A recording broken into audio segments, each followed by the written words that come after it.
Magandang umaga po sa bawat isa. Tayo po'y magsitayo. Welcome po sa ating 9 a.m. worship service. Sabi mo sa katabi mo, magandang umaga. As we come to worship the Lord, it says in Isaiah chapter 43, verses 1 to 3. But now, thus says the Lord, He who created you, O Jacob, He who formed you, O Israel, fear not, for I have redeemed you. I have called you by name, you are mine. When you pass through the waters, I will be with you, and through the rivers, they shall not overwhelm you. When you walk through the fire, you shall not be burned, and the flame shall not consume you. For I am the Lord your God, the Holy One of Israel, your Savior. Lord, we thank you for today. We praise you for who you are. You are indeed our Savior, our Redeemer, and our confidence is that you are with us. And therefore, we could walk confidently in this life. Though there's the reality of challenges, battles, and struggles, but Lord, we just know that your Spirit is upon us, strengthening us, empowering us. And therefore today, we just want to worship you. We just want to know you. We want to seek your face. We want to be filled with your Spirit. We want to walk in your ways. Lord, today, if there are anything that bothers us, if there anything that concerns us, kung may mga humahadlang sa amin para kaming makakilala sa iyo, Lord, I pray that you will remove this. Take away any form of distraction. Help us to fix our eyes upon you. Help us to worship you, not just by song, but by heart, but by spirit, with all our hearts, with all our soul, O Lord. We will worship you. We will give our best. We will hear you. We will know you. For you are our Lord, our God, and you are with us. We will walk with you in Jesus' name. Amen and amen. Come on, let's worship God.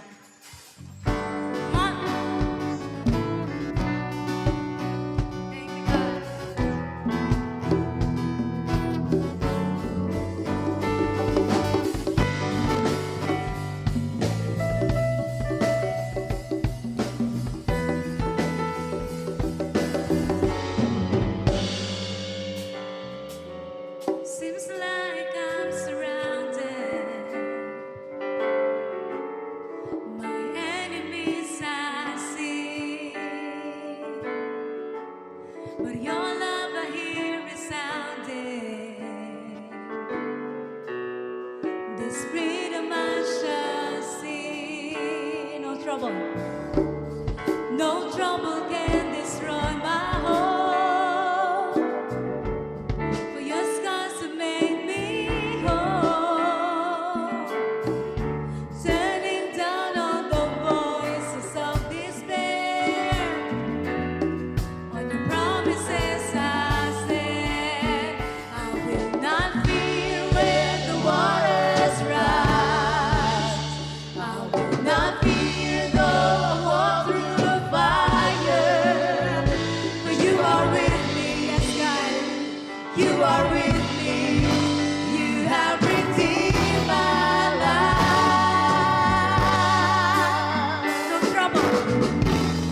No trouble can destroy my hope. For your scars have made me whole, setting down all the voices of despair. On your promises I stand. On your promises. On your promises I stand. I will not fear when the waters rise. I will not fear though I walk through fire. For you are with me. You are with me. You have redeemed my life. We will not fear when the waters rise. Yes, God. I will not fear though I walk through fire. For you are with me. You are with me. You have redeemed my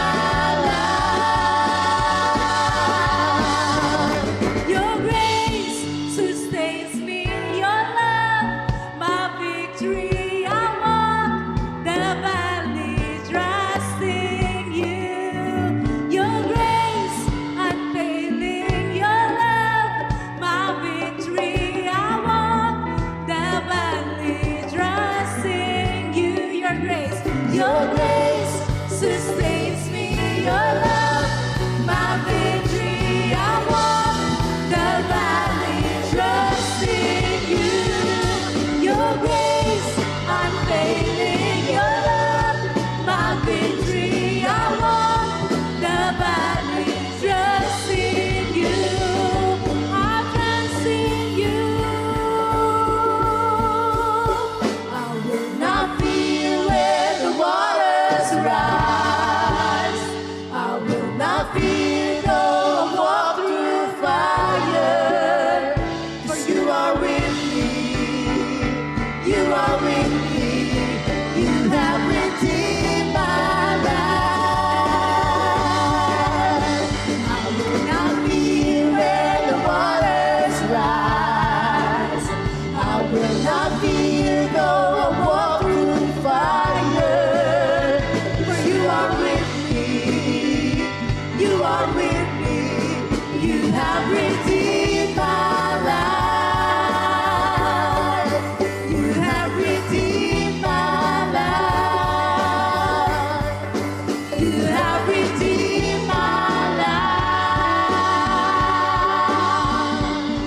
Your grace sustains me. Your love, my victory. I walk the valley, trusting you.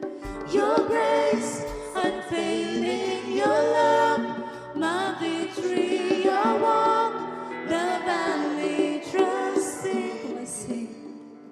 Your grace sustains me. Your love, my victory. I walk the valley, trusting you. Your grace unfailing. Your love, my victory. I walk the valley, trusting you.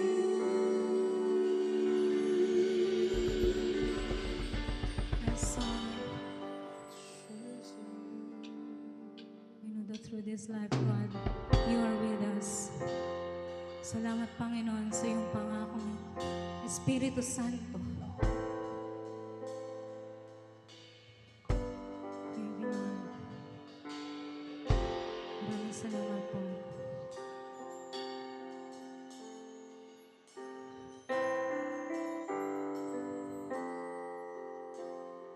San man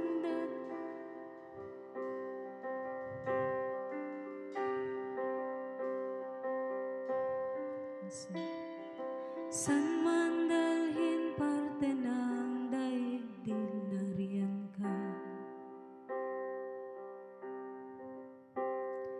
Hilaga silangan, timog o kanluran, kasama kita. Jesu Kristo, ramdam ang lakas na dulot ng iyong pangako. Espiritu Santo,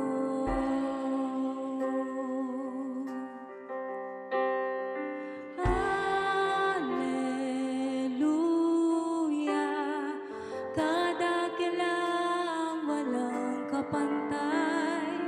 Hallelujah, sa iyong kalooban ako'y sasabay. Hallelujah, Hallelujah, Hallelujah, Hallelujah.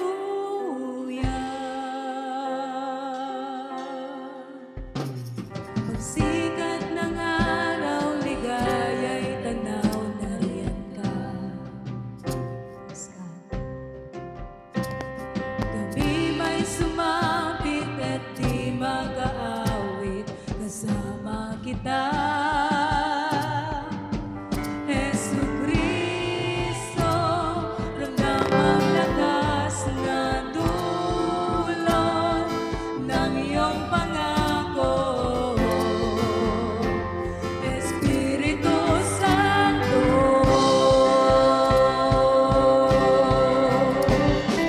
Hallelujah,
for a broken world that is far from you. Fill us up, pour us out to be your hands and feet, oh Lord.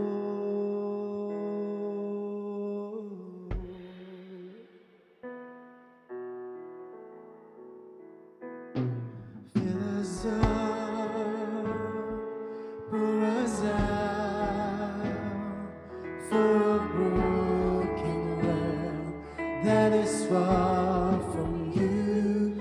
Fill us up, pour us out to be your hands and feet, oh Lord. Holy Spirit, draw me near. Holy Spirit, we are here to seek your face and know your way.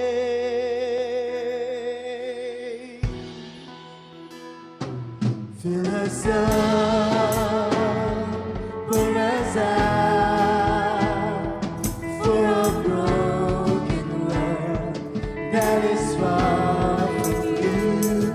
Fill us up, pour us out to be your hands and feet, oh Lord. Holy Spirit, draw me near. Holy Spirit, we are here to see your face and know your way. Holy Spirit, draw me near. Holy Spirit, we are here to see your face and know your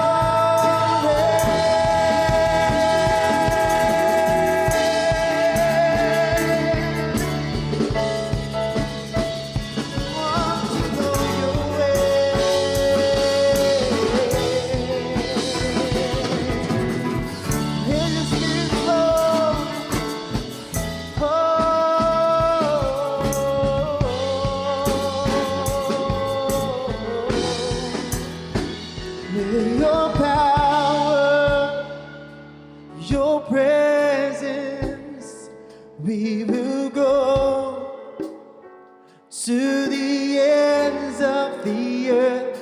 With your power, your presence, we will go to the ends of the earth. With your power, your presence, we will go to the ends of the earth.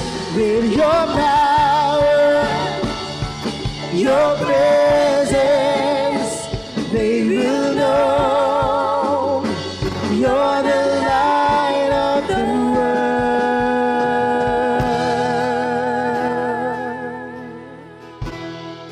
For from you are all things, and through you are all things. You're the Alpha and Omega, beginning and the end. All glory and honor, dominion and power belong to you. We worship you, for from you are all things, and through you are all things. You're the Alpha and Omega, beginning and the end. All glory and honor, dominion and power belong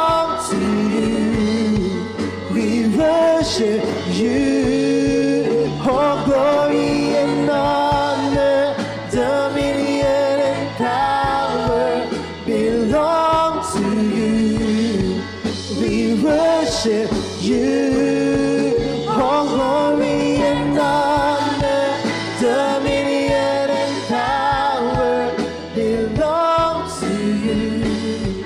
We worship you.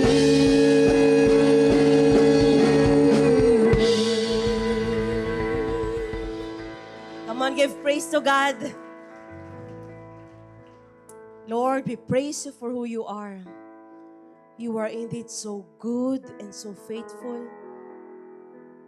And Lord, thank you that despite of us having all these weaknesses, yet you chose to embrace us, you chose to love us, and you chose to fill us up with your presence.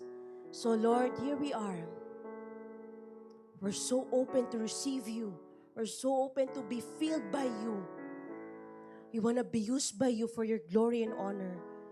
Lord, we want to be your hands and feet. Lord, we want to seek your face, know your ways, and we want to walk according to your will and your plans. Lord, we believe that this is not by our own strength, our own abilities, but by your Spirit alone. Thank you, Lord, that your Spirit is upon us, empowering us to live the lives that you've called us to live. So, Lord, I pray that you will keep on opening our hearts for us to know you more and more. In Jesus' mighty name, amen and amen. Magandang umaga po sa bawat isa. You will now take your seats. Welcome po sa ating 9 a.m. worship service dito po sa Victory Lucena, kung saan we're here for two things, to honor God and make disciples. As we continue to worship the Lord through our giving, it says in Psalm 23, verse 6, "Surely goodness and mercy shall follow me all the days of my life, and I shall dwell in the house of the Lord forever." Si David, buong-buo yung kumpiyansa niya na ang kabutihan ng Panginoon ay kanyang mararanasan. At patuloy siyang lalakad sa presensya ng Panginoon. And I know, same thing with us. As we walk in the Lord, as the Lord is moving and continually working in our lives, we are just so confident na yung kabutihan niya, every day, mararanasan po natin. Every day we will see, even in small things, in small ways, Lord, napakabuti mo. Diba? Sino sa inyo napapagano minsan? Lord, ang buti mo talaga. Diba? And as a response, let's keep on worshiping the Lord by giving Him what is due to Him. Sa upan po natin, meron po mga envelopes where we could put our tithes and offering. We could also give through BPI or via GCash. Let's scan this. Ito po yung bago nating QR code. And if we have questions, we can contact our Victory Lucena office. So tayo po yung manalangin. Lord, we praise you for who you are, and thank you for giving us the confidence that surely goodness and mercy shall follow us all the days of our lives, and we shall dwell in your house forever. You want to give back what belongs to you, and we are so confident that you will be the one to meet all our needs. In Jesus' name, amen, amen.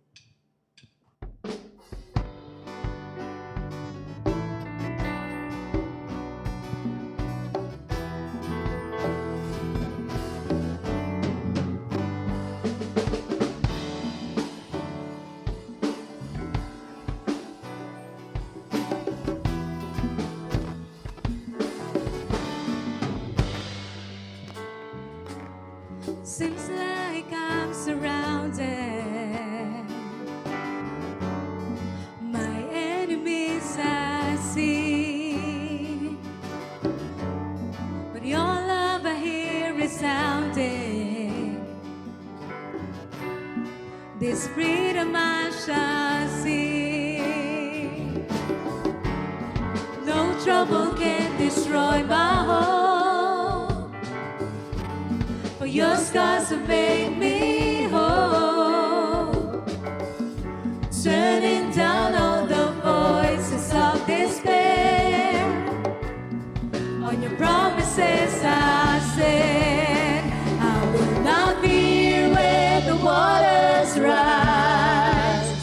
I will not fear though I walk through fire. For you are with me. You are with me. You have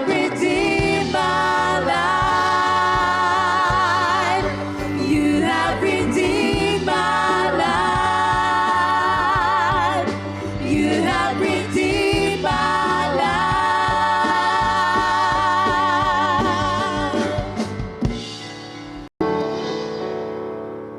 Thank you, bro. Good morning, everyone. Wala po si Pastor Ed. Nasa Cambodia po sila. Kasama po si Pastor Ron and Pastor Erwin. Kasama rin po yung mga Bicol, Naga, and Legazpi. It's alright. So, pwede ba, batiin mo yung katabi mo, sabihin mo, ang gwapo mo, ang ganda-ganda mo ngayong umagang ito. Na-miss ko yung word na yun.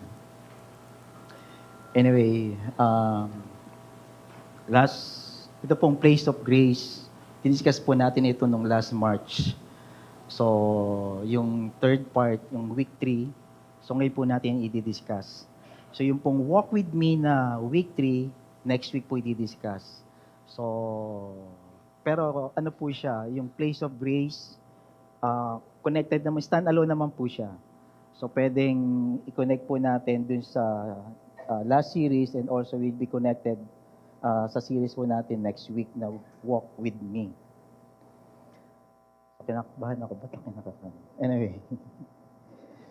So, kaya yung week 3, yung week 1 po, yung the Place of Grace, the 3 denial tries us asleep on March 24. So, ito po yung denial of Peter. You remember when Peter denied Jesus 3 times before si Kristo po ay ipako sa cross. So, he denied. So, my take home on that week, yung the cross is the place of grace. So, makikita po natin, it's really the grace of God.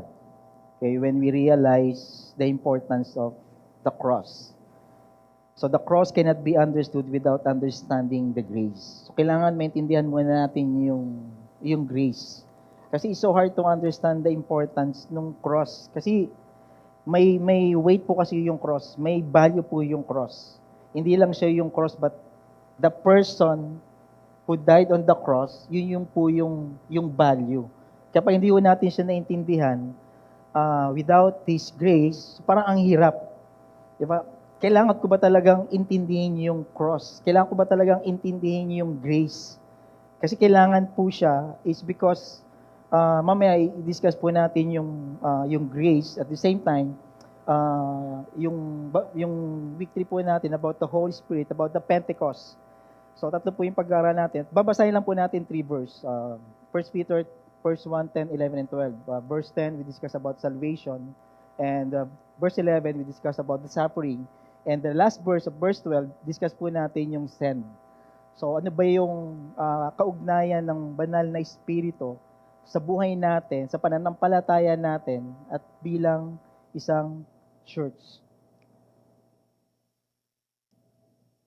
So remember, in Acts 2:1-4, okay, the background of Pentecost, okay, I think in verse 1 and 4, and verse 2, the giving of the Holy Spirit to the disciples. You remember, they've been baptized with the Holy Spirit. So after Jesus ascending to the resurrection, was been resurrected, went to the heaven, then sabi ni Jesus, I think in Acts 1:4 and 5, wait for the promise of the Holy Spirit. So there is a promise. So bago kayo umalis sa Jerusalem, in Judea, so wait for the promise, which is the Holy Spirit. And Acts 2:36, ito yung first recorded gospel preaching with the promise of the Holy Spirit for those who believe. So, ibig sabihin, nung na-receive nila yung Holy Spirit ng mga disciples, Peter preached the gospel. Diba? Peter stood and preached. Within 3 minutes, people got saved, 3,000 got saved. And then Peter said, people, those who hear the gospel, sabi nila is, anong gagawin namin ngayon? And then Peter said, repent and be baptized and receive the promise, the gift of the Holy Spirit. So ito yung pag-uusapan natin. Sino po ba dito nangako ka na? Nangako ka. Nangako ka ngayong araw na to, o kaya, I don't know, siguro nangako ka na ikakain mo yung pamilya mo. So nangako ka na ililibre mo sa Jollibee or sa McDo. Nangako ka na pakakasalan mo siya. Pero at the end, iba yung pinakasalan mo. Iba yung minahal mo. Diba? Or nangako ka na sa pamilya mo, o sige, itong summer na to, tayo ay pupunta ng Boracay. Diba? Pero hindi nangyari. So, anong naramdaman mo? Or maybe, you made the promise. Diba? Nangako ka na pakakasalan kita. Diba? Pinakasalan mo siya. Diba? Nangako ka na mamahalin mo siya habang buhay. Nangako ka ng siguro ngayong summer na to, pupunta tayo sa ganitong lugar. Diba? Ang sarap ng pakiramdam.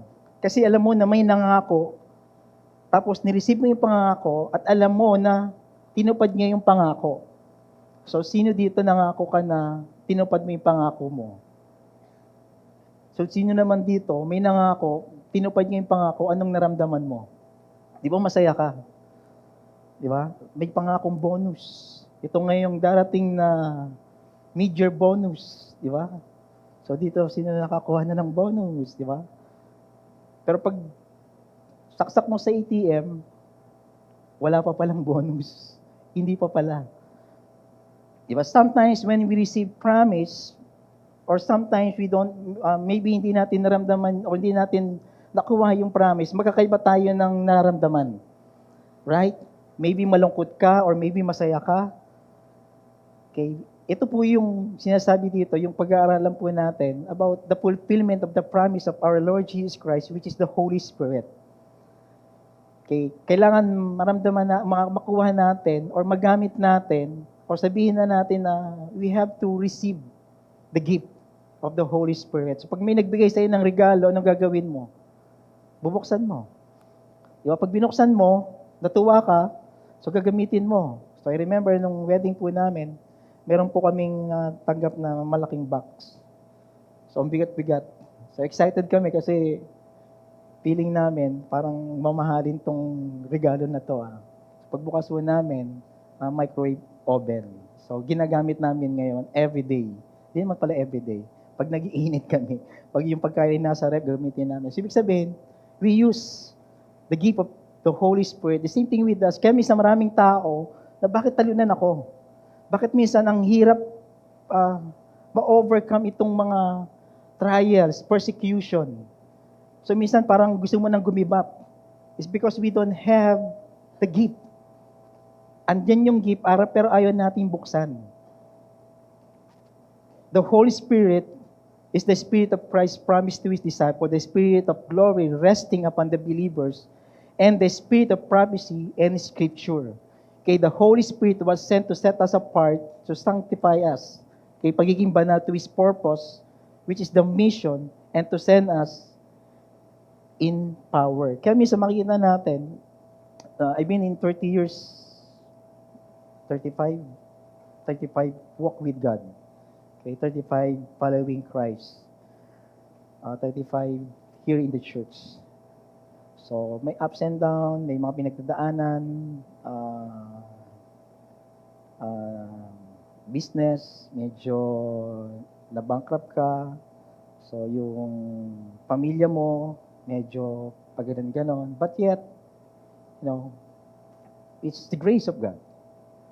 Diba? It's, Lord, hindi ko kaya to. Kaya I've been single for almost 30 years, 35 years, 30 years. Got married at the age of 48. It's the grace of God.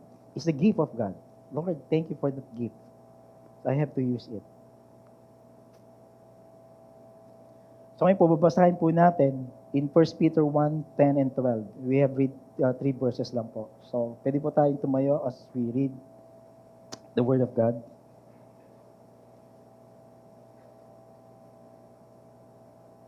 Okay, we read in ESV. In verse 10, concerning the salvation, the prophets who prophesied about the grace that was be yours searched and inquired carefully, inquiring what person or time the Spirit of Christ in them was indicating when He predicted the suffering of Christ and the subsequent glories. Verse 12, it was revealed to them that they were serving not themselves but you, in the things that have now been announced to you through those who preach the good news to you by the Holy Spirit sent from heaven, things into which angels long to look. So this is the word of the Lord. Lord, thank you so much for this time, Lord. Lord, we ask for your Spirit to be with us, Lord, this morning, this 9 a.m. service, Lord. We ask that the Lord, hindi kami aalis, Lord, that without your presence, Lord, without your touch, without your healing, Lord, that your words, Lord, be melted, Lord God, and receive understanding, Lord God, kung ano yung gusto mong sabihin sa amin, sa bawat isa sa amin, Lord. Lord, we thank you, Lord. Bless your word today, Lord, in Jesus' name. Amen. You know, the background of 1 Peter 1 and 10, it was written to all believers in general. So, Peter write this letter sa mga believers, doon sa mga mananampalataya. So, doon sa mga naniniwala during that time kay Kristo. Kasi meron nung hindi naniniwala at meron nung naniniwala. Those disciples, those believers, those who know Jesus. So, ito po yung context nung 1 Peter and 2 Peter. So, yung audience po niya dito is for those believers. And the purpose was to encourage suffering Christian and to call them to be a personal holiness. So Peter's central focus is in the persecution. Pag binasa po natin 1 and 2 Peter, but on this verse, in chapter 1, we're gonna focus on the salvation, we're gonna focus on the suffering, and we're gonna focus on sending. So, ibig sabihin, tayo as believer, meron tayong salvation, naintindihan natin yung salvation, naintindihan natin yung suffering. Bakit may pinagdadaanan tayo? Naintindihan natin that we have to preach the gospel. Kasi this Peter is encouraging those Christian na kahit na may pinagdadaanan ka, you still preach the gospel. Kahit na mayroon kang persecution, you still live in the holiness of God. Namumuhay ka ng mayroong kabanalan. Peter explained that our salvation in Christ is secure and that He took our sin on the cross. So, ibig sabihin, secure tayo. Sinasabi ni Peter na kayong mga mananampalataya, kayong mga believers, secure kayo sa kaligtasan ninyo. Kasi nananampalataya kayo kay Kristo. Now, in verse 10, we're gonna talk about salvation. Sabi niya, concerning this salvation, the prophet who prophesied about the grace that was be yours, searched and inquired carefully. Now, before we understand this verse 10, we go to verse 9. Kung kaya, okay. In verse 9, obtaining the outcome of your faith, the salvation of yours. So, the word salvation dito is we call object. So, ibig sabihin, pag sinabi mo yung object, it's person.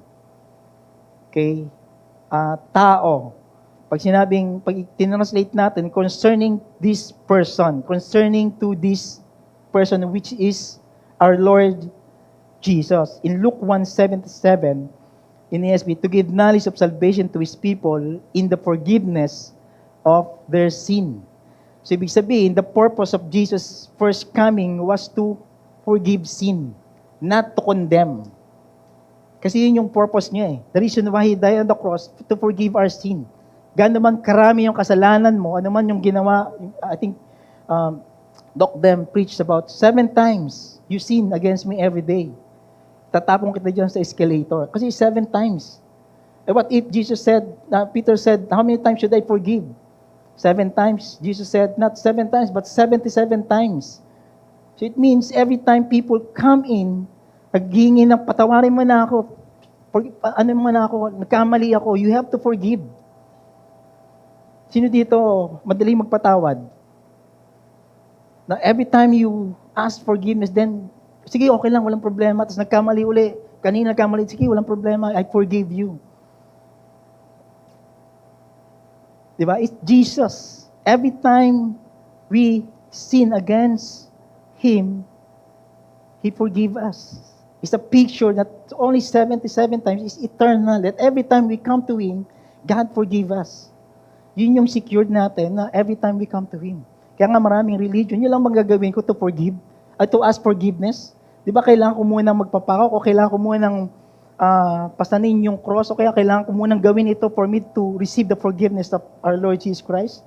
Jesus said, just to forgive. He forgave our sin. How many times Peter denied Jesus? 3 times. Di ba? But yet, He restored restored Peter. Because He loved Peter. How many times we deny Jesus? Not 3 times. Maybe 7 times, 77 times every day we deny Jesus, but yet God forgave us. God restored us. The reason why we are here is because mahal ka ng Lord. He forgave you. He restored you. You always go back to His plan A, not plan B. Ito yung plan A ko para sa iyo. Ang kailangan lang natin is, Lord, forgive me for what I have done. Then God is faithful to forgive us. I think in 1 John 1:19. He is faithful to forgive us. Acts 4:12.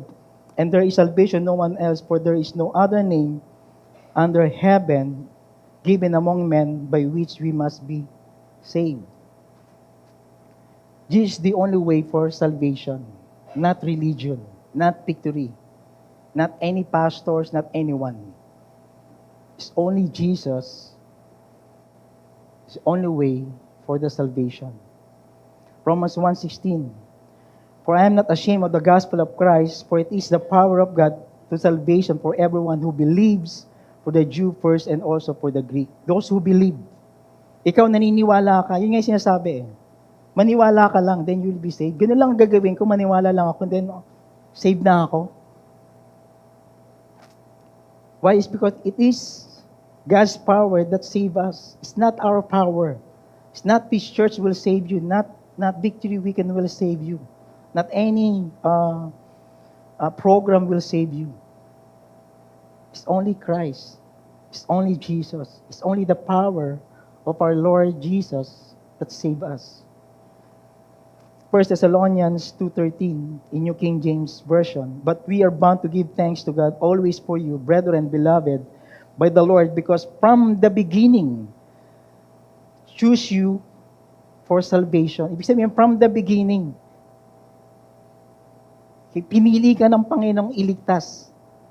Kaya kahit na nagkakamali ka, you remember before you met Christ, sino ka?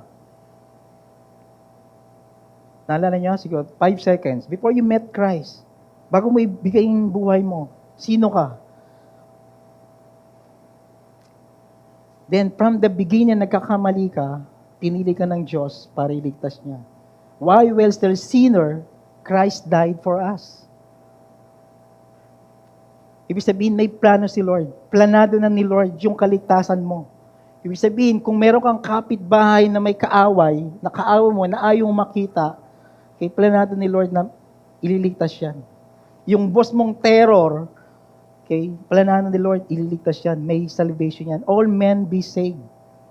Lahat tayo. Okay, kamag-anak mo, kaaway mo, kaklase mong binubuli ka, yung boss mo na di ka binibigyan ng bonus, yung asawa mong iniwanan ka, even though God loved that person. Di ba? Parang unfair naman. Kasi mahal ni Lord eh. Tayo nga minahal ng Lord eh. Sino ba tayo? Sa harapan ng Panginoon. From eternity, God plans our salvation, and by faith, we receive it. He planned. What we need is to receive it. Di ba ang sarap ng pakiramdam na ikaw ay na kay Kristo? Di ba sobrang, the first time I give my life to God, yun nga, November 11, 1992. That was Sunday. Yung emptiness ng buhay ko, yung before Mike, yung emptiness, yung lahat, parang alam mo, may kabigatan yung kalooban mo, na parang kahit anong gawin mo, kahit nasa bahay ka, may pera ka, meron kang mga kaibigan, okay yung pamilya mo, pero at the end, pag higa mo sa bahay, parang may kulang. Parang there's no purpose. Empty ka pa rin. So when I received Christ, November 11, 1992, then sabi ko, Lord, thank you for your grace. Thank you for your love. Diba? Sitting with us. Diba? May plano si Lord sa buhay natin. May plano si Lord sa buhay mo. May plano si Lord even doon sa mga kaamoy, sa mga kamag-anak mo. Kasi yun yung plano ni Lord eh. Salvation to all men. Not just only us. Not just only here. Kaya nga si Peter, sinasabi niya doon sa mga believers, is to save for all. Not few. but for all. Ibig sabihin, kung ikaw boss, kayo yung mga tauhan mo, may plano si Lord yan. Sa office mo, ikaw lang ang Kristiyano, kay may plano si Lord yan. From the beginning, okay, God saved these people. Ang kailangan lang natin, Lord, gamitin mo ako. Mamaya yung sa send.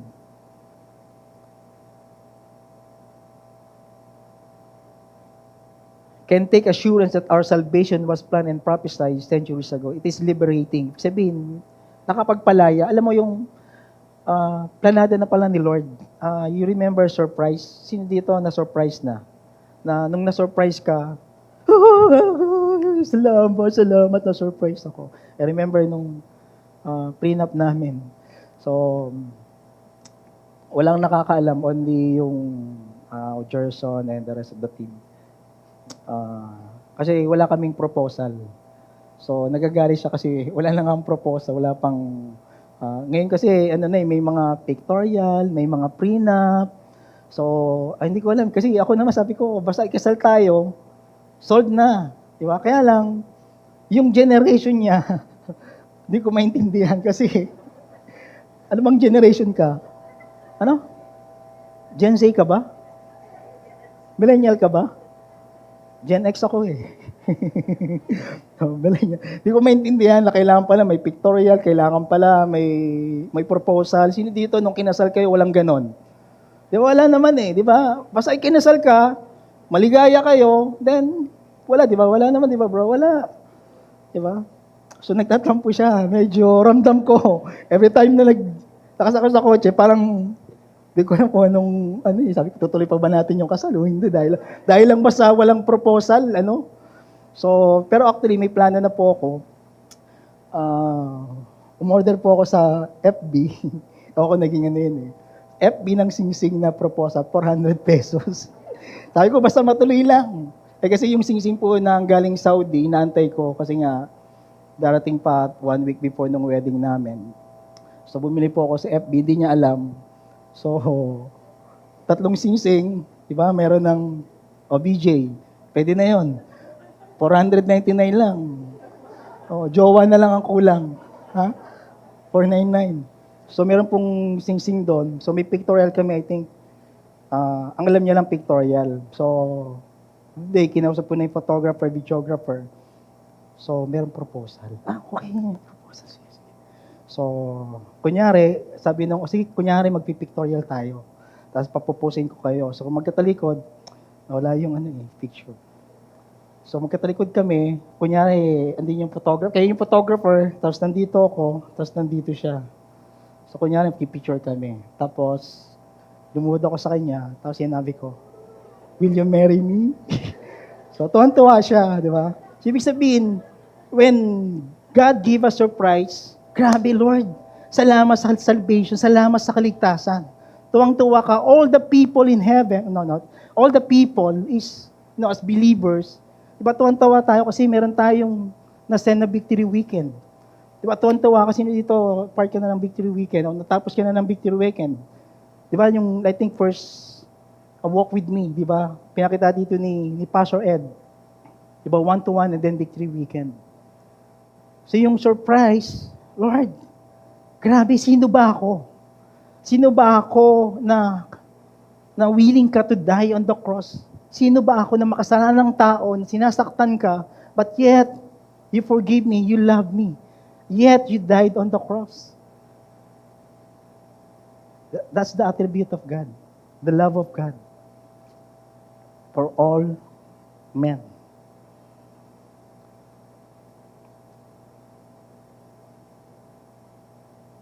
Now, in John 1:16 and 17, and His fullness, we all have received, and grace, for the law was given through Moses, but grace and truth come through Jesus Christ. Ibig sabihin, from the beginning, it was also prophesied about the grace of God. Titus 2:11 and 12, for the grace of God that brings salvation has appeared to all men, in other version, to all people, teaching us that denying ungodliness and worldly lusts, we should live soberly, o ibig sabihin maging matino tayo, righteously and godly in the present age. So ibig sabihin, Jesus is the grace that brings salvation. Ibig sabihin, this person is the grace of God that brings salvation. Without this grace, wala tayo dito. Without this grace, wala tayo dito. Without this grace, yung paano natin mahalin yung asawa natin, mahirap. Ngayon ko lang na-realize nung nag-asawa ako. Okay, whether you like it or not, from here to here, you have to love your wife, you have to love your husband. 100%, not 99%. Amen. Kahit na umihilig pa yan sa gabi, mahalin mo yan. Diba? Kahit anong ginagawa, kahit di marunong magluto yan, mahalin mo yan. Kasi binigay ni Lord yan sa iyo. Diba tayo nga, minahal tayo ng Panginoon. Diba kung sino ba tayo, diba? Same thing with us, it's the grace of God. I mean, yung kaligtasan po natin, yung kaligtasan ng kapitbahay mo, just pray, Lord, I pray for the grace, Lord, na maramdaman niya, ma-receive niya yung grasya mo.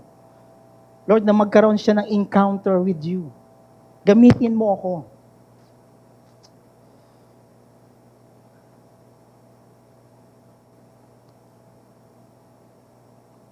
When a person work an 8 hours day and receive a per day and pay this time, that is wage. Ibig sabihin, kung ikaw ay nagtatrabaho ng 8 hours or 9 or 12 hours, so whether you like it or not, every 15 or 30 or 10 or 25 or anumang buwan yan, susweldo ka. Right? So kung ang tao naman po ay nag-compete at receive, at nanalo po siya, so magkakaroon po siya ng trophy because of performance, that is prize. So may prize. Di ba? Sino dito yung anak ninyo laging may ribbon? Di ba? Honor. Ikaw ba may honor? May honor ka. Kaya laging may sabi. Di ba? Tuwan-tuwa ka. First honor, pinakamagalang, pinakamabait, pinakamasipag. Di ba? Meron ba kayo? Naranasan nyo na ba yun? Ako naranasan ko yun. Di ba? Pinakamabait, pinakapogi. Di ba? Pinaka-cute. Di ba? Pinakamasipag. Di ba? Meron kang prize.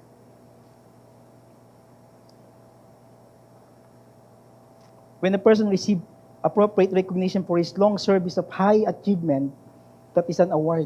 Diba? 20 years you're serving in the government, 25 or 30 years, so meron kang award. But when a person is not capable of earning a wage, cannot win a prize, no award, yet he receives such a gift anyway, walang award, walang anything, but yet he received the gift. Yun po yung sinasabing the grace of God. We don't deserve it, but yet we receive it. That is salvation. We don't earn it. Wala tayong kailangan gawin. Because Christ already died on the cross for the salvation. We don't deserve it, yet we receive the salvation. Now, the same verse, search and inquired carefully. But what's the same verse? Okay, verse 10. Search means to search diligently and examine. General sense is to search after. Ibig sabihin, you search. In the same verse, di ba? Search and inquired carefully.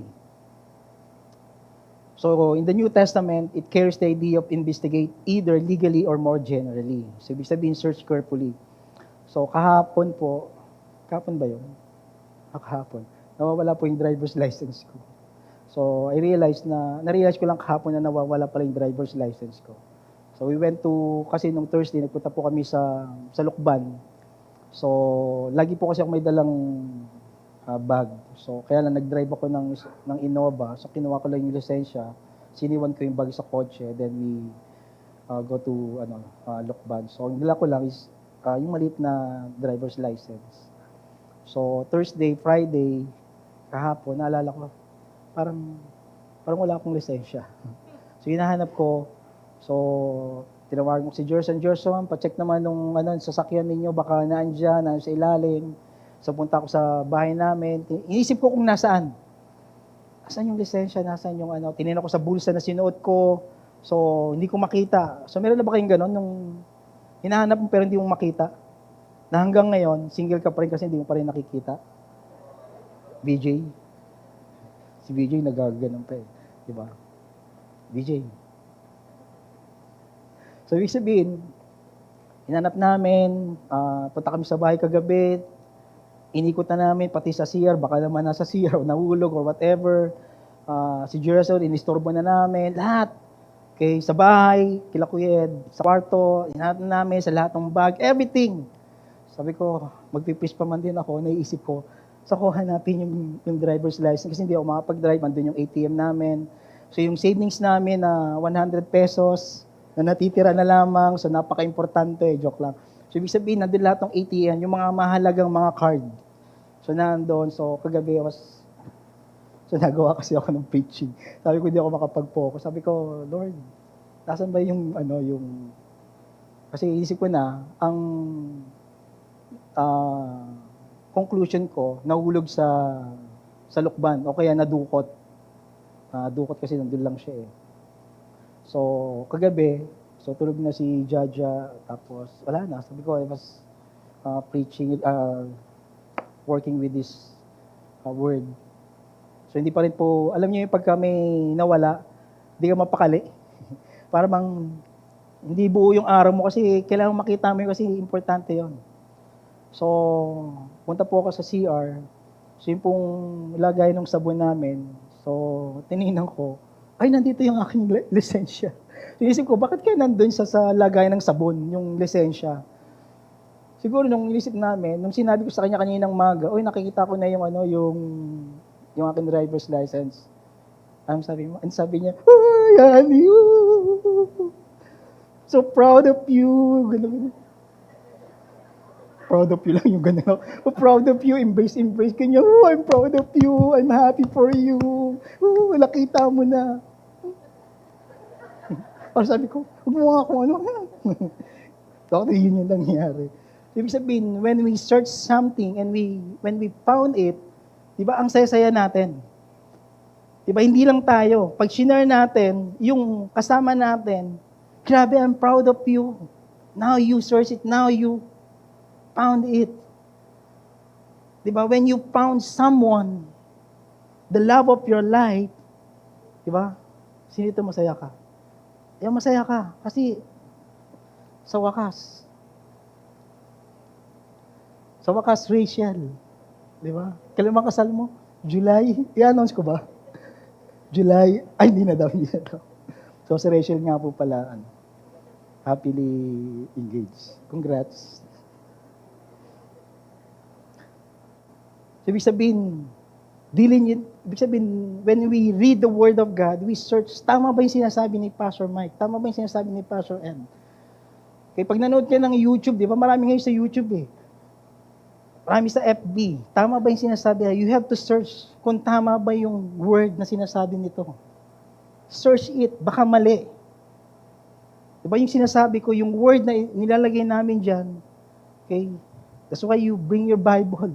Pag wala kayong Bible, just bring cellphone. Okay?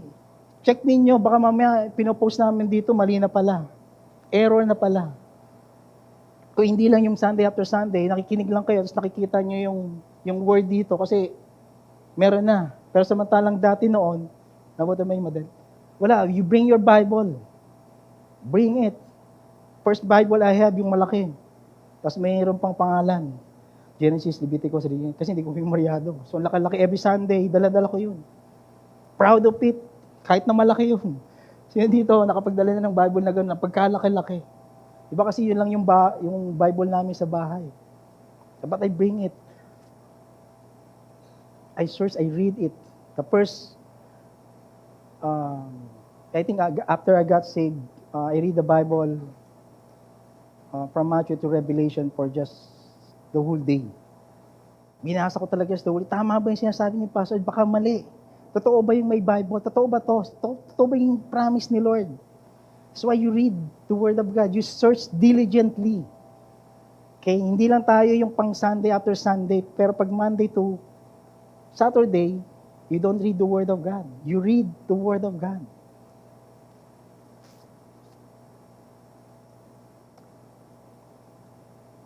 John 5:39, you search the scripture because you think that in them you have eternal life, and it is they that bear witness about me. This is the search of scripture with a view to finding the truth. We search to find the truth. Ano ba yung katotohanan? Tama ba yung sinasabi nitong taong ito? You read the Word. Not only read, you search it diligently. Pag-aralan natin. 1 Corinthians 2:10, these things God has revealed to us through the Spirit, for the Spirit search everything, even the depths of God. Naiintindihan natin, nauunawaan natin, Holy Spirit, give me understanding. Actually, kahit nga hindi ako mag-preach dito eh. Just read the Word of God. That's it. Yan na yung Word ni Lord eh. Kung kami mag-preach, you cannot change. Walang transformation. Kahit na mag-preach ako dito hanggang mamayang hapon, people will not transform. Only the Word of God will transform the heart of the people. That's why you have to read the Word of God. You seek. Okay, you search. Kasi hindi naman kami ang magpapabago sa buhay ninyo. It's Christ. It's our Lord Jesus Christ when we read the Word of God. 1 Corinthians 2:10, nabanggit ko na ba? Okay. Okay, the Holy Spirit give us confidence about the truth of the Scriptures, the Word of God, as He continues to lead us in truth. It is the Holy Spirit. He give us confidence. No, minsan may word, until now, no, may mga word na ang hirap intindihin. Even me, di ba? Minsan, pag pinag-aaralan ko, dami ng commentary, dami ng mga ganito, but yet, di ko siya maintindihan. But we have to search diligently. We have to dig down the Word of God. The same with the prophet in the Old Testament. They prophesy about the salvation. They prophesy about Christ that will suffer. Yun yung susunod natin. It's about the sacrifice or the suffering of Christ. So, ibig sabihin, they search it. Kailan darating ang Messiah? From Old Testament to the New Testament, it took 400 to 500 years of silence. No prophecy, no word. Imagine mo, you're waiting for the Messiah, hindi mo na naantay. Kasi 500 years eh. So may promise ba si Lord na until na wala pa rin? That you are hoping that God will fulfill it. Diba may mga pangako ba si Lord na hanggang ngayon hindi pa natutupad? Diba sa akin may mga pangako si Lord na hindi na natutupad? Hindi natupad. And I believe even at the last breath, I know God will promise, will fulfill. Because I believe in Him. Even though kaya hindi niya natupad yung promise, yet I still serve Him. I still follow Him. The Holy Spirit enabled believers to see God's purpose and work. Kaya nga for the Spirit search everything. Ano ba yung purpose? Tayong mga believers, tayong mananampalataya, ano ba yung purpose ko? Sunday after Sunday na lang ba ako dito? Makikinig na lang ba ako dito? After this, matatapos tayo around 10:30. Tapos uwi na ako, lalabas na ako. Lord, ano yung purpose? You have to search your purpose, your own purpose. May kanya-kanya. Alam mo yung, ako tinawag ng Panginoon. Maybe I'll be called to be pastor. Maybe some of you are called in a marketplace, doon sa ka-work mo. Maybe yung sa opisina mo, diyan ka tinawag, then Lord, gamitin mo ako. Ito yung purpose ko, Lord, share the gospel. Kaya nga diniscuss natin yung salvation. Una yung salvation. We are being saved by the grace of God. And we have to preach that grace sa mga kaklase natin, sa mga kasama natin sa trabaho, mga kasama natin sa opisina, sa mga kaklase natin. We have to preach the grace of God. Sino magpipreach sa kanila? Those people who are being called by God by His grace. God expects us to master the Word. Kaya nga importante that we have to read. I mean, how many times I read Genesis to Revelation? Hindi pa rin po ako nagsasawa reading the Word of God. Pag nasa office, you read the Word of God, you study. Sabi ng wife ko kagabi, matulog ka na, anong oras na ako natulog. But, you read the Word, search the Word of God. Okay, not because I'm a pastor. Okay, even though I'm not a pastor, I'm still reading the Word of God. And the same thing with us. Minsan di natin naiintindihan, but yet the Holy Spirit will give us understanding. Right? Search everything, even the depths of God. Even sa pinakamalalim na hindi mo maintindihan, the Holy Spirit will give you understanding. Now, the word inquire in last verse, not sa 10, means to seek, to out or after, to search for, to examine, to inquire thoroughly, to make carefully search, to seek diligently, to learn. In Hebrew 11:6, but without faith it is impossible to please Him, for he who comes to God must believe that He is, and that He is reward of those who diligently seek Him. So, ibig sabihin, may reward. God reward those who diligently seek Him by faith. Joshua 1:8, di ba sabi ni God kay Joshua, meditate my word day and night, so whatever you does, prosper and success. It brings success, being prosper when we diligently, meditating the word of God.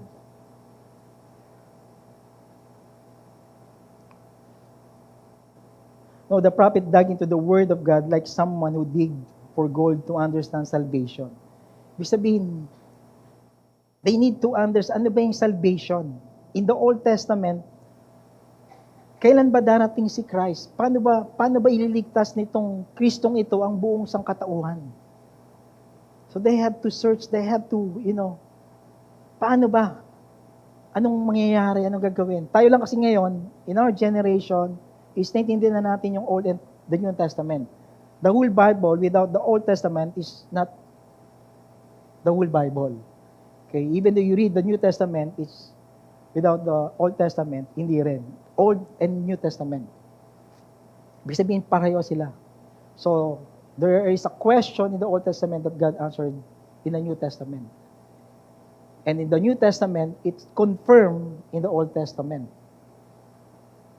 So yung grace and yung salvation, it was in the beginning, binasa na, in the beginning already prepared. The grace of God is already in the Old Testament and also in the New Testament, the grace of God. Now let's go in verse 11. Suffering. So sino dito gusto niyo suffering? Pero kung yung suffering, gusto niyo mag-suffer, gusto niyo sino dito? Diba? Parang wala. But anyway, we will discuss in verse 11. Inquiring that person of our time, the Spirit of Christ in them, was indicating when He predicted the suffering of Christ and the subsequent glories. So they wanted to know when Jesus was going to and the Messiah was the subject of their studies. Ibig sabihin, paano magsasuffer? Anong klaseng suffering? Di ba? Bakit kailangan mag-suffer yung Messiah? Di ba pwedeng save na lang tapos, yun na, ligtas na tayo lahat. But why Jesus need to suffer?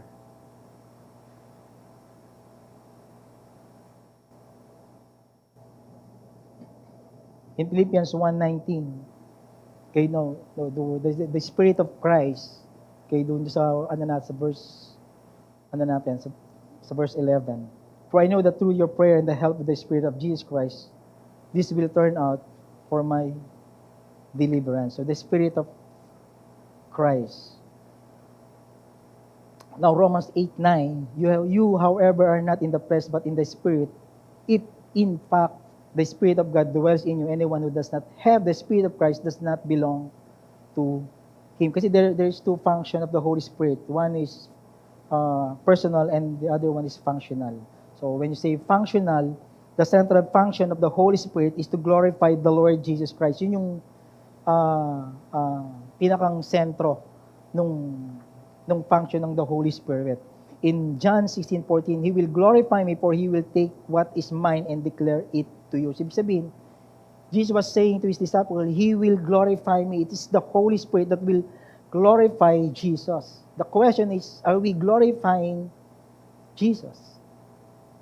Kung ang main central ng Holy Spirit, the function of the Holy Spirit is to glorify Jesus, ang question is, tayo ba we glorify Jesus? Tayo ba we glorify Jesus pag nag-iisa tayo? Are we glorifying God pag nasa work tayo at wala nakakita? Pag may exam ka, okay, wala nakakita o di mo alam masagot, are you glorifying God? The way you speak, the way you treat your wife, the way you treat your husband, the way you treat your kids, the way you treat your mom, your parents, kinag-glorify ba dun si God? The way you treat your kasambahay, the way you treat yung mga tauhan mo, kinag-glorify ba si God?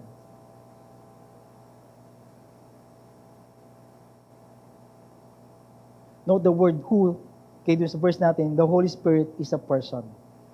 Okay, the Holy Spirit was in them. The Holy Spirit wrote in the Old Testament, enabling the human authors to write God's word without errors. Ibig sabihin, the function kanina, ngayon is the personal. Kaya there is no error in the Word of God. It's because the Holy Spirit, the person of the Holy Spirit is the one who write the the Old Testament and the New Testament. Kaya when we read the Word of God, bakit, when compared with reading the books and the Word of God, so makikita mo, why every time I read the Word of God, parang there's something inside of me na, parang there's joy. Diba? Parang there's story na, alam mo, I read the Bible na, in Genesis, one of my favorite is Joseph. Every time I read the life of Joseph, talagang umiyak ako sa mga pinagdaanan niya. Diba? But yet, God restored Joseph. God protect Joseph. God bless Joseph because, despite na mayroon siyang pinagdadaanan, yet, he walked with God.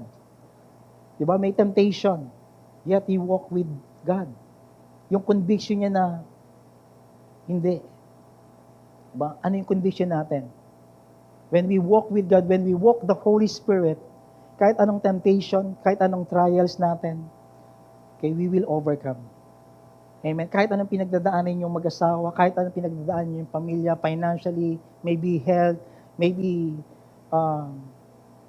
nag-aaway kayo, yung parents mo, hindi mo alam kung maghiwalay ba o hindi, yung anak mo may sakit, hindi mo alam kung paano, saan ka kukuha ng gamot, o yung pag-aaral mo, hindi mo alam kung may tuition fee ka o hindi, or no, there's a lot of things, di ba? Inside of us, lalo na ngayon, we're still in the fallen world.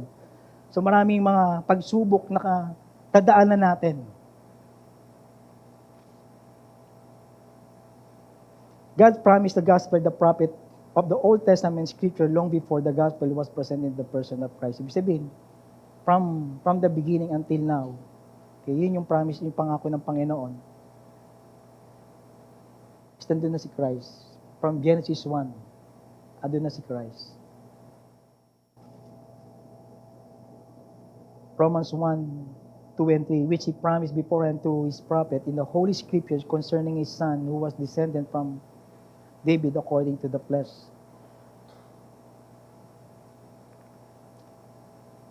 Whether we like it or not, Christ will suffer. Yun lang kasi, tapos na. Okay.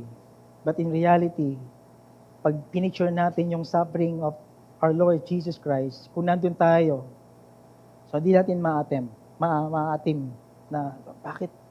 Diba? Probably you're gonna fight. Probably you're gonna stay. We don't know. Diba? Si Peter nga Diba? He denied Jesus. Ito si Peter na kasama niya almost 3 years, but yet he denied Jesus. When the picture of the cross, di ba? Jesus died on the cross, the suffering of Jesus. Di ba parang, sino ba ako? Sino ba si Mike? Sino ba si Jaja? Sino ba tayo sa harapan ng Panginoon na willing siyang mamatay para sa atin? Yung suffering na meron siya, yung suffering na dinaanan niya para sa iyo, yung hagupit para kay Mike, ilang hagupit para sa bawat isa sa atin. Yun yung suffering. Yun yung every time we have Victory Weekend, Pastor, I talk about this cross. Every time he talk about the cross, the suffering, he detail about what happened to Jesus during bago siya ipako. Yung sacrifice, yung suffering, yung pain, yung agony. Di ba kaya nga sabi ni Jesus, Lord, Father, not my will, but let your will be done. Kasi alam niya dadaan siya doon. Di ba tayo, pag alam nating may suffering, di ba, wag na lang. Di ba ito yung suffering, ito yung Dito na lang ako. Ayoko kasi ng suffering eh. Ayoko ng trials. Ayoko mag-sacrifice. Dito na lang ako. Na-enjoy ko dito. Diba? Yet, Christ died for us. Yet, Jesus suffered for us. Imagine mo, kung every time in the Old Testament, before you've been forgiven, you have to offer something. Offer ka ng animal for the forgiveness of your sin. Maybe may kalapati ka, may ganito ka, ito yung kabayaran ng kasalanan mo, and then ito yung kailangan mong i-offer. And imagine, kung tayo still namumuhay tayo sa Old Testament without the grace of God, so definitely we need something to offer for the forgiveness of sin. But yet Christ died on the cross for once, so that you and me, wala nang suffering, wala nang sacrifice. Once na lang. Jesus is the one who sacrificed on the cross. What if kung yung anak mo, dahil sa dami ng kasalanan mo, yung anak mo yung pinako? Di ba? Ngayon, hindi pwede. Aaway tayo dyan. Di ba? Magkakagulo tayo. But yet He suffered. Because of His grace, because of His love to us. Acts 1 and 3, He presented Himself alive to them after His suffering by many proof, appearing to them during the 40 days and speaking about the kingdom of God. The Messiah suffering come first. First the crown, then first the cross, then the crown. No, by His suffering on the cross, He took our hell that we might have in heaven. Ganun lang kasimple. So we will, parang hindi tayo, after death, hindi tayo mabuhay sa impyerno. Ngayon na nga lang, init na init, nagre-reklamo ka na.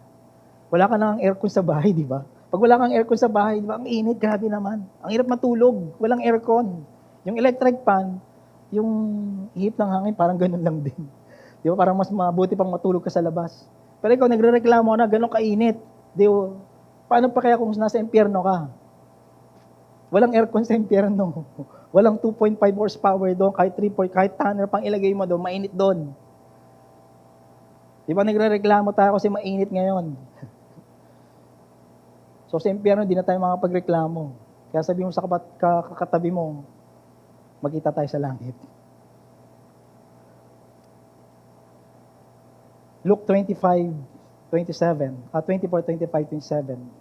And He said to them, O foolish one and slow of heart, to believe all that the prophets have spoken, was it not necessary that the Christ should suffer these things and enter into His glory? Sabihin, He suffered because of glory. Kasi nakikita niya na may glory, nakikita niya na mayroong destiny. Alam niya na, pag ako namatay dito, okay, for me, for you, okay, ikaw, masaya ka, may joy ka, meron kang eternal, may salvation ka, may peace ka, may forgiveness ka. Alam niya yon. And beginning Moses and all the prophets, He interpreted to them in all the scripture the things concerning Himself. It's the glory, it's the future. In Romans 8:18, for I consider the suffering of this present time and not worth comparing with the glory that is to be revealed to us. Yung suffering, panandalian lang yan. Yung sickness, maybe sinabi ng doktor, mayroon ng cancer, ito na lang buhay mo, 5 years, 3 years na lang buhay mo. You know, there's hope. Every time Pastor Ed share dun sa memorial, kung sino pinakamasaya, yung taong namatay, naniniwala kay Kristo. Kasi yung taong namatay, wala nang suffering. Kasi kasama niya na si Kristo. Is the glory. So sino dito gusto niyo makasama si Kristo? So pwede ngayon na. Ibig sabihin, kay Nat, wag muna, okay. So ibig sabihin, we know in the future, may glory. Makakasama natin si Kristo. Okay, while we are in this world, definitely, makakaramdam tayo ng suffering. Makakaramdam tayo ng trials, even pain. Even tayo na sinabihan ka ng doktor na meron kang ganito. Yeah, parang so sad. Yeah, but yet, Because we're still in the fallen world, we have Christ, we have the Holy Spirit, so continue lang ang buhay. 1 Peter 4:12 and 19. Beloved, do not surprise at the fiery trials when it comes upon you to test you as through the something strange were happening to you. But rejoice. Sa halip magalak kayo dahil nakikibahagi kayo sa mga hirap ni Kristo, yung suffering ni Christ. Nagiging bahagi daw po tayo. At magiging lubos ang kagalakan ninyo kapag naipakita na niya ang kapangyarihan niya sa lahat. Verse 14. Kaya kung iniinsulto kayo dahil sa mga tagasunod kayo ni Kristo, mapalad kayo dahil nasa inyo ang makapangyarihang Espiritu, ang Espiritu ng Diyos. Definitely, you will persecute because of, you preach the gospel. You share, ano naman yan? Ano naman yung gospel na yan? Ano naman sinishare mo? Nakakano ka naman eh. Wow, wag muna, dito muna tayo. Di ba, minsan marereject ka. Minsan di makikinig sa'yo. Pare-pareho lang yan. Di ba? Pare-pareho lang yan. Religion na yan. Huwag mo na akong sharean. Alam ko na yung gagawin ko. Kung pinarusahan man kayo sanay, hindi dahil nakapatay kayo ng tao o nagnakaw o nakagawa ng masama o kayo nakialam sa ginagawa ng iba. Kaya minsan nagsasuffer tayo because of the sin. May ginawa kang mali kaya nagsasuffer ka ngayon. Diba? Nakapatay ka, so definitely, punta ka sa kulungan. Then you have to suffer the consequence. You have to pay the consequence. Kasi nakapatay ka, gumawa ka ng kasalanan Ngunit kung pinarusahan kayo dahil kay Kristo kayo, huwag kayong mahiya, sa halip ay magpasalamat kayo sa Diyos dahil tinawag kayo sa pangalang ito. Kaya dumating na ang panahon magsisimula ng Diyos sa paghatol sa mga anak niya, at kung ito'y magsisimula sa atin ng mga anak niya, ano kaya ang sasapitin ng mga hindi sumusunod sa magandang balita ng Diyos? Diba? Paano na kaya yung iba? Paano na yung kamag-anak mo? Paano na yung family? Paano na yung parents mo? Paano na yung anak mo? Tulad ng sinabi sa kasulatan, kung ang mga matuwid ay halos hindi maligtas, ano pa kaya ang mangyayari sa mga makasalanan at hindi kumikilala sa Diyos? So paano pa kaya yung mga taong hindi nakakilala? Paano pa kaya yung pamilya mo? Paano pa kaya yung kaklase mo? Paano pa kaya yung boss mo? Paano pa kaya yung school mo? Paano pa kaya yung mga katrabaho mo, kasambahay mo? Okay, verse 19. Kaya kayong nagtitiis ngayon dahil ito ang kalooban ng Diyos para sa inyo, ay magpatuloy sa paggawa ng mabuti, pagkatiwala ninyong sarili niyo sa Diyos na lumikha sa inyo dahil hindi niya kayo pababayaan. Hindi kayo pababayaan ng Diyos. Sabi mo sa katabi mo, tingnan mo, hindi ka pababayaan ng Diyos. Kahit anong pinagdadaanan natin, anumang sitwasyon meron ka ngayon, hindi ka pababayaan ng Diyos. May problema ka sa relationship sa asawa mo, hindi kayo pababayaan ng Diyos. Sa pamilya mo, hindi kayo pababayaan ng Diyos. Meron kang business, parang di na mawaris, ang bulati na lang, malulugi ka na, okay, hindi ka pababayaan ng Diyos. Okay, may work ka, medyo hindi mo na alam kung ano ba, parang nagtatanggalan na, diba? Hindi ka pababayaan ng Diyos. May pinagdadaanan ka, may sakit ka, hindi ka pababayaan ng Diyos. Financially, kailangan mo, hindi ka pababayaan ng Diyos. Last ba? Yep. Okay. Last verse 12 before we end. It was revealed to them that they were serving not themselves but you. The things that have now been announced to you through those who preach the good news to you by the Holy Spirit sent from heaven, things into which angels long to look. No, we can see here in the preaching the good news to you by the Holy Spirit. So, the Bible is eternally relevant to all generation. When we preach the gospel, relevant po yung gospel. Not only dun sa, kahit po yan ay 98 years old na, kung buhay pa yan, nakakakinig pa yan, yung gospel is relevant to that person. Kung yan ay bata pa, maybe may anak ka, okay, maybe 2 years old, 3 years old, or 5 years old, you preach the gospel to your kids. Relevant po yung word ni God to all generation. Now the prophet wrote to those who lived later. They wrote for our generation. Ibig sabihin, sinulat yun. Not only for them, but also for us. Kaya yung kids mo, yung mga anak mo, you preach the gospel to that, to your family, to your mom.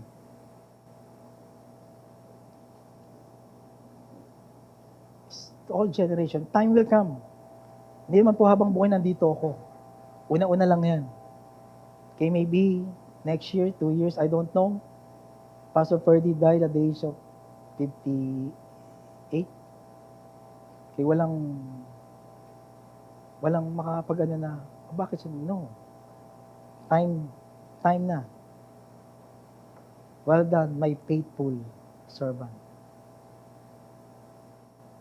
While we are here, we've been sent out to preach the gospel. Okay, yung pag-pray mo, Lord, di ba kaya natin yung salvation and the suffering, the salvation is by the grace of God we've been saved. Okay, yung suffering is, whether we like it or not, the reality is, magkakaroon talaga tayo ng suffering. But yet, rejoice. Di ba sabi din, rejoice. Magalak kayo dahil kayo na kay Kristo. Hindi tayo, verse 19, hindi tayo pababayaan ng Diyos. So ano man ang pinagdadaanan natin, hindi tayo pababayaan ng Diyos. So therefore, our response is to preach the gospel. You've been sent out to preach the gospel. Tayo, we preach the gospel. Probably, paano ba mag-preach ng gospel? Paano ba mag-share ng gospel? Diba? Paano? Ikaw mismo, yung testimony mo, paano ka binago ng Panginoon? Yun na. Before you meet Christ, now you meet Christ. So, paano ka binago na? Kwentuhan lang kayo, kapi-kapi lang kayo. Alam mo pare, dati ganito, ganyan ako. Pero alam mo, binago ako ni Kristo kasi tinanggap ko siya. Lahat ng emptiness, lahat ng mga kamalian ko, na-realize ko na apart from Him, I can do nothing. Ikaw ba bro, gusto mo bang ganun? Diba? Then you share the gospel. Kung di mo kaya, then probably invite someone. Diba? Mag-group kayo, magluto ka ng maganda kayo sa bahay ninyo. Tapos invite mo yung kapitbahay mo na kaaway mo. Pare, alam ko, nagtatapon ka ng basura dito, pero punta ka dito sa bahay. May kainan dito, kain tayo, fellowship tayo. Diba? Magluto ka lang, pakainin mo lang. Time will come. Ikaw na yung magtatapon ng basura sa kanila. Hindi. Ibig sabihin, time will come. Diba? Anong nakain mo? Anong ano mo? Diba? Ba't ganyan ka? In spite na may ginagawa ko, na-open kita, but yet, andun yung forgiveness. Anong nakain mo? Anong meron ka? Then you start, wala, si Jesus. Diba? I received Christ. Binago ako ng Panginoon. Ganun lang, kasimple. Tapos, paano ba? Paano bang ano? Then basahin mo na lang yung 1 to 1, di ba? About the problem, the sin, di ba? The result, the substitution, and the response. So then, start to preach the gospel. 1 Corinthians 9:16 and 18. For I preach the gospel, I have nothing to boast of, for necessity is laid upon me. Yes, who is me if I do not preach the gospel? For if I do this willingly, I have a reward. But if against my will, I have been entrusted with stewardship. What is my reward then? That when I preach the gospel, I may present the gospel of Christ without charge, that I may not abuse my authority in the gospel. Ibig sabihin, God deposit into our lives a trust to dispense the gospel to the world. So, ibig sabihin, He trusted to us the word of God. No, kung ikaw, Sunday after Sunday, nandito ka na, ilang taong ka nandito, naririnig mo na yung gospel, then you start to preach the gospel. You start share the gospel.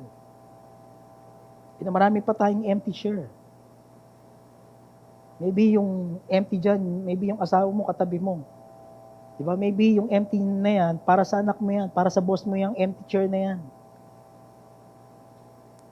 Diba? Yung empty chair diyan, maybe sa pamilya mo, sa kaaway mo, sa kagalit mo, nandiyan katabi mo. Pareho kayo nag-worship kay God. Why? Because you preach the gospel. You preach the love of Christ. You preach the cross. You preach the grace of God. Na ikaw mismo naramdaman mo.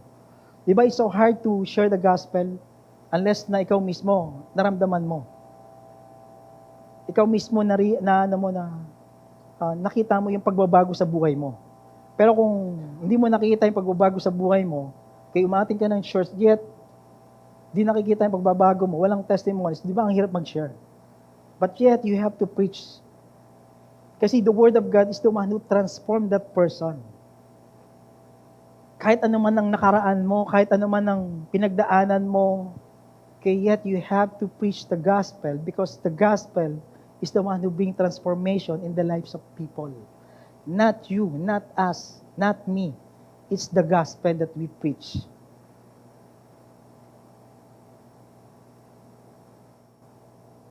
As I end, I invite the music team.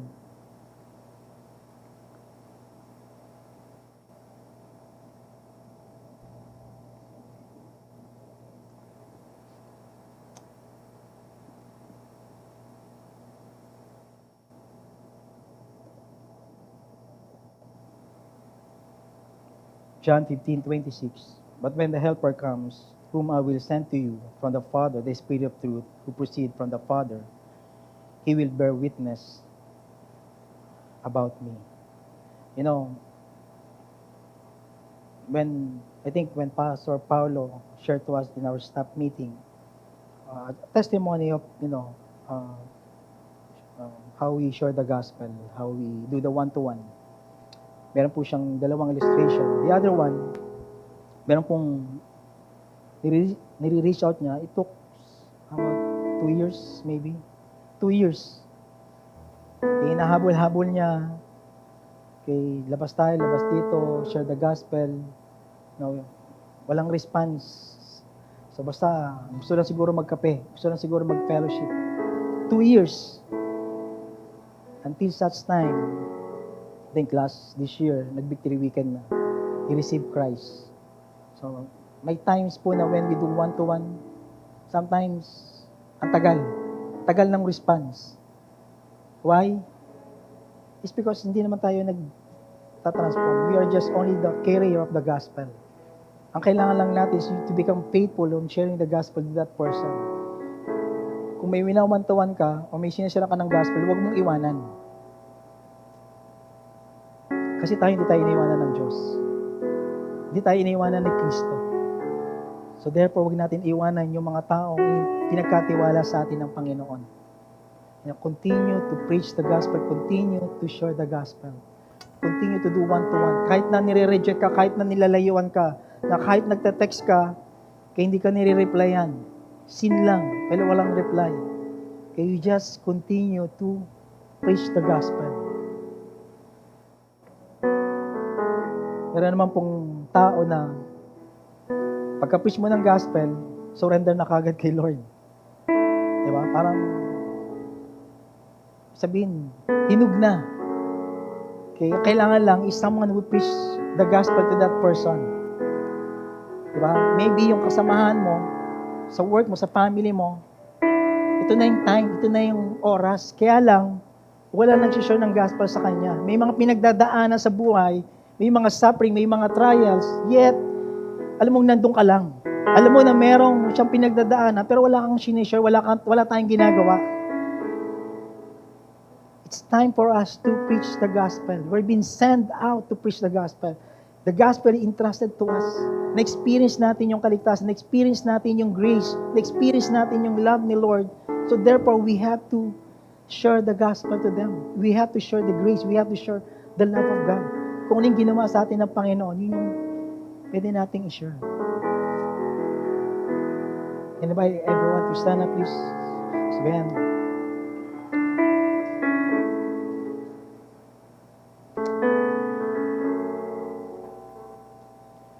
God wants those who know Him to dispense the gospel to the world by the power of the Holy Spirit.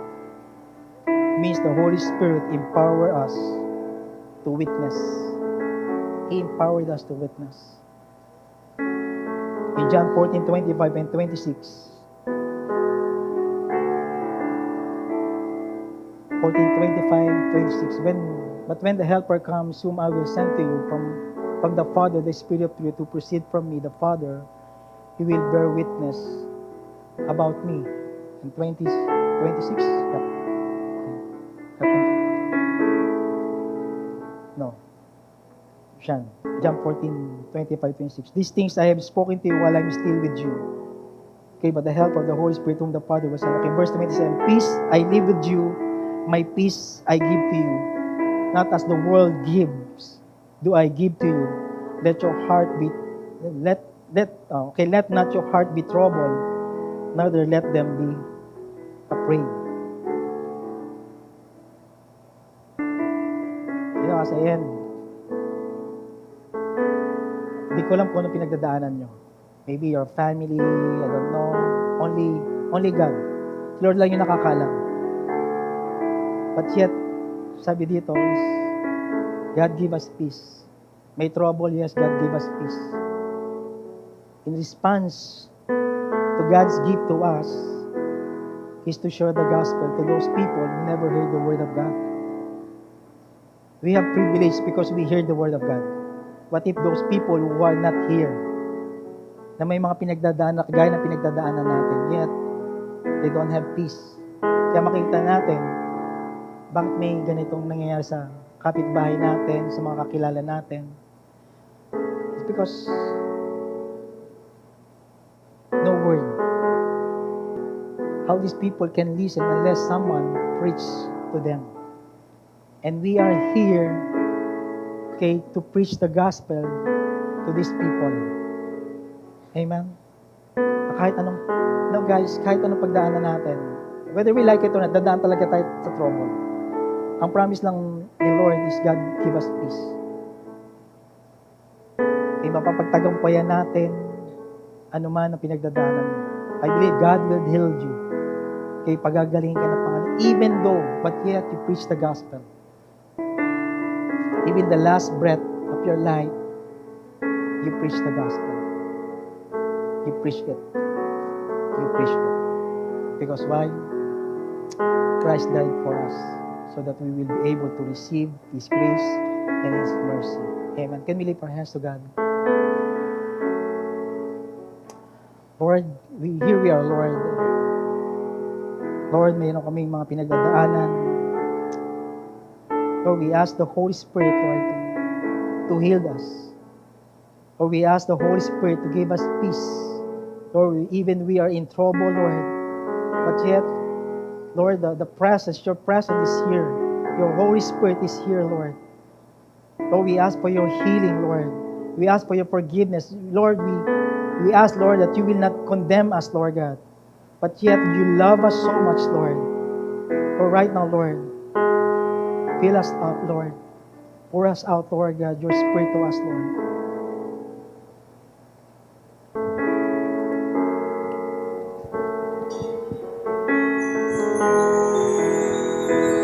With your power, your presence, we will go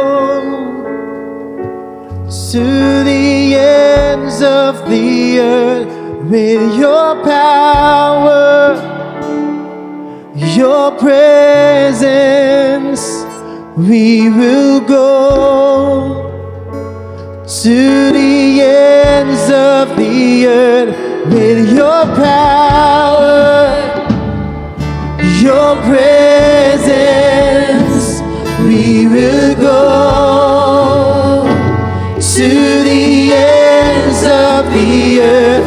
With your power, your presence, we will go to the ends of the earth. With your power, your presence, we will go to the ends of the earth. With your power, your presence, they will know you're the light of the world.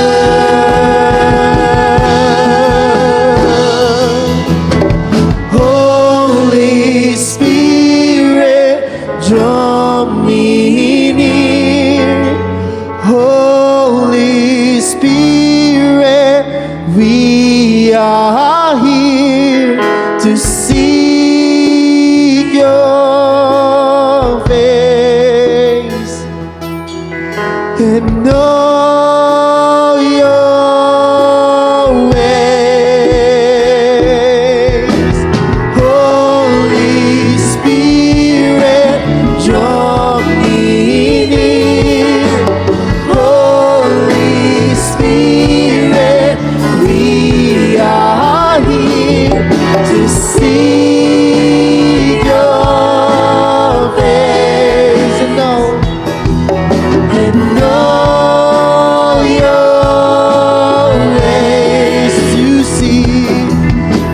seek your face and know your way. Clap our hands to God. Okay. Then can we lift our hands to God? Lord, we surrender everything to you, Lord. Our hearts, our mind, our soul, Lord. Lord, naman yung bagay, Lord, na hindi kaya sa inyo, Lord. Lord, dalangin namin, Panginoon, na linisin mo kami, Lord. Kung may mga pinagdadaanan kami, Lord, may problema kami, Lord, may suffering, may mga trials, Lord, give us peace, Lord. Lord, dalangin namin ang presensya mo, Lord, ay lagi namin kasama, Lord God, so that we'll be able, Lord God, to preach the gospel, Lord God. Lord, send us, Lord God, to our family, Lord, to our works, to our campus, to our community, Lord. Use us, Lord God. In Jesus' name. Everybody say, Amen and Amen. See you po next week. God bless.